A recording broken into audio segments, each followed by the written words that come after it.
पुण्यात्माओं, ये जो सतलोक आश्रम है करौथा और बरवाला, ये मिनी सतलोक की रिहर्सल समझ लेना। यहां आने के बाद आपको कोई चिंता नहीं रहती।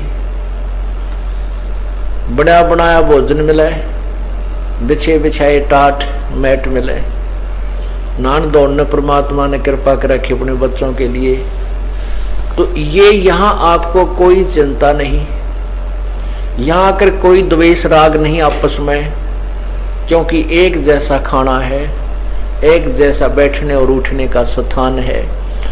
क्योंकि वहां पर बात बिगड़ती है जहां भेदभाव और ऊंच नीच का व्यवस्था होती है। इसी प्रकार जब हम सतलोक चले जाएंगे, वहां परमात्मा के बड़े भंडारे हैं, वहां कोई काम नहीं है, परमात्मा का नाम लेना, उसकी भक्ति, उसको याद रखना और बने बनाए आहार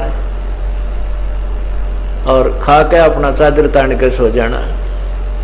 कोई कष्ट नहीं, कोई दुख नहीं, आपस में राग द्वेष नहीं। हम उस लोक को छोड़कर यहां कितने जबरदस्त भयंकर लोक में आ गए। यहां आप देखते हो हाहाकार मची हुई, आग लगी पड़ी है। आपस में गांव में देख ले, कितना गली पर झगड़ा, कितना बेटोड़े पर झगड़ा, कहीं थोड़ी बहुत खेत की सीमा पर झगड़ा, गली में पानी गिर दिया तो गालम गाला। और आपस में घर के घर में देख ले, 24 घंटे हमें जला पीस रखा है, हमें जो है आपस में इतना परेशान कर रखा अकाल भगवान ने कि हम यहाँ चैन से भी नहीं रह सकते। फिर 84 लाख योनियां, और फिर अपने को किसी का बालक बीमार, किसी का कोई माँ बाप बीमार, छोटे छोटे बच्चों को छोड़ के माता पिता की मृत्यु, माता पिता के सामने छोटे छोटे बच्चों की मृत्यु जिनको प्यार से पालते हैं। ऐसे गंदे लोक में आकर हम यहाँ खुशी मना रहे हैं। परमात्मा कहते हैं झूठे सुख को सुख कहें, ये मान रहे मनमोद, ये सकल चबीना काल का, कुछ मुख में कुछ गोद।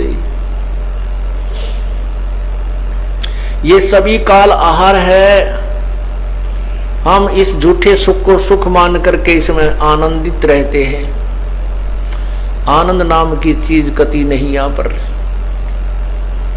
ना जाने कितनी समस्याएं इस जीव के साथ लगी रहती है, और ये इतना आदी बन गया, इन समस्याओं को खींचन का कांधा आ गया इसके।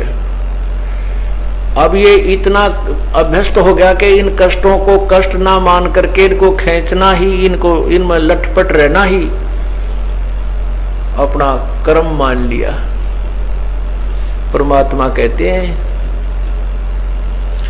मैं रोवत हूं सृष्टि को, ये सृष्टि रोए मोहे, गरीबदास इस वियोग को समझ ना सकता कोई।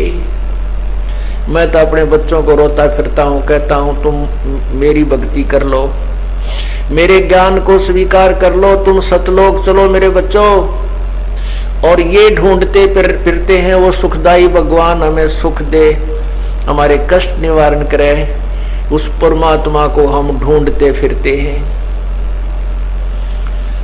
वो भगवान खुद कहता है कि मैं रोवत हूं सृष्टि को, और सृष्टि रोवे मोहे। मैं इनको रो रहा हूं कि मैं हूं तुम्हारा भगवान, मैं तुम्हारा परम पिता, तुम मेरे बच्चे हो। और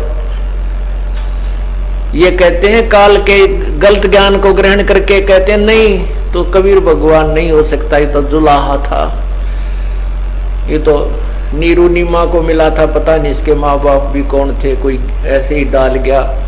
इस तरह की बकवाद गढ़ने लग जाते हैं। इस काल ने ऐसा जुल्म करवा रखा है, जबकि परमात्मा के कोई माता पिता नहीं थे, वो तो स्वयं लीला करने के लिए प्रकट हुए थे कमल के फूल पर। तो परमात्मा कहते हैं मैं रो रहा हूं तुमको और तुम मुझे ढूंढ रहे हो। गरीबदास इस वियोग को समझ न सकता कोई। हमारे इस वियोग को, हम जब से आपस में बिछड़े हैं, इसको तुम नहीं समझ पा रहे।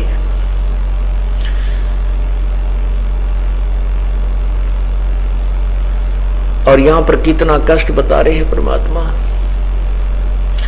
बेटा जाया खुशी हुई भाई खूब बजाए थाड़, ये तो आवन जावन लगा हुआ है ज्यों कीड़ी का नाल। आपने कीड़ी चींटी का नाल, चींटी नाल देखा होगा कभी। इधर कोई हजारों लाखों की संख्या में चींटी इधर भाग रही है, लाखों की संख्या में इधर भाग रही है। ऐसे ही लाखों की संख्या में ये प्राणी मृत्यु को प्राप्त होकर ऊपर को जा रहे हैं, लाखों की संख्या में वापस मां के गर्भ में आ रहे हैं। कहते हैं बेटा जाया खुशी हुई भाई खूब बजाए थाल, ये तो आवन जावन लगा हुआ है ज्यों कीड़ी का नाल। कहते क्या की खुशी मना रहे हो, या तो आना जाना। छोटे छोटे बच्चे मर जाते हैं, और बच्चे ना तो बूढ़े होकर मर जाते हैं तो भी तो जाना ही है। ये तो आवन जावन लगा हुआ है ज्यों कीड़ी का नाड़। इस ज्ञान को समझाने के लिए परमात्मा स्वयं आते हैं। और इस काल भगवान ने ऐसा जुल्म कर रखा है कि शास्त्र के ज्ञान को कति मिटा रखा है, और दंत कथा के ऊपर पूरे समाज को आधारित कर रखा है, मनुष्य समाज को। अब ये भोली आत्मा जब दुखी होती है परमात्मा की तरफ चलती है, परमात्मा तक नहीं पहुंचने देते। ये नकली ठग, नकली दुकान खोले हुए लाखों करोड़ों की संख्या में, ये तत्वदर्शी संत तक नहीं जाने देते। इनको पहले ही गुमराह करके और नरक की टिकट बना देते हैं, नरक का पासपोर्ट बना देते हैं इनका। तब परमात्मा आते हैं और बहुत संघर्ष करके इस काल के जाल को तोड़ते हैं, समझाते हैं।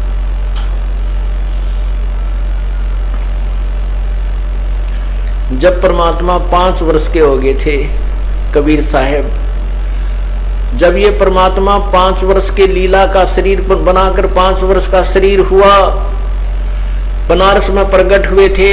नीरू नीमा के घर इनका रहन हुआ था।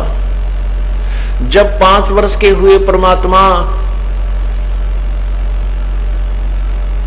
एक रामानंद नाम के महापुरुष, ब्राह्मण विद्वान पुरुष, जो वेदों और गीता जी तथा शिव विष्णु पुराण आदि के मर्मज्ञ ज्ञाता माने जाते थे,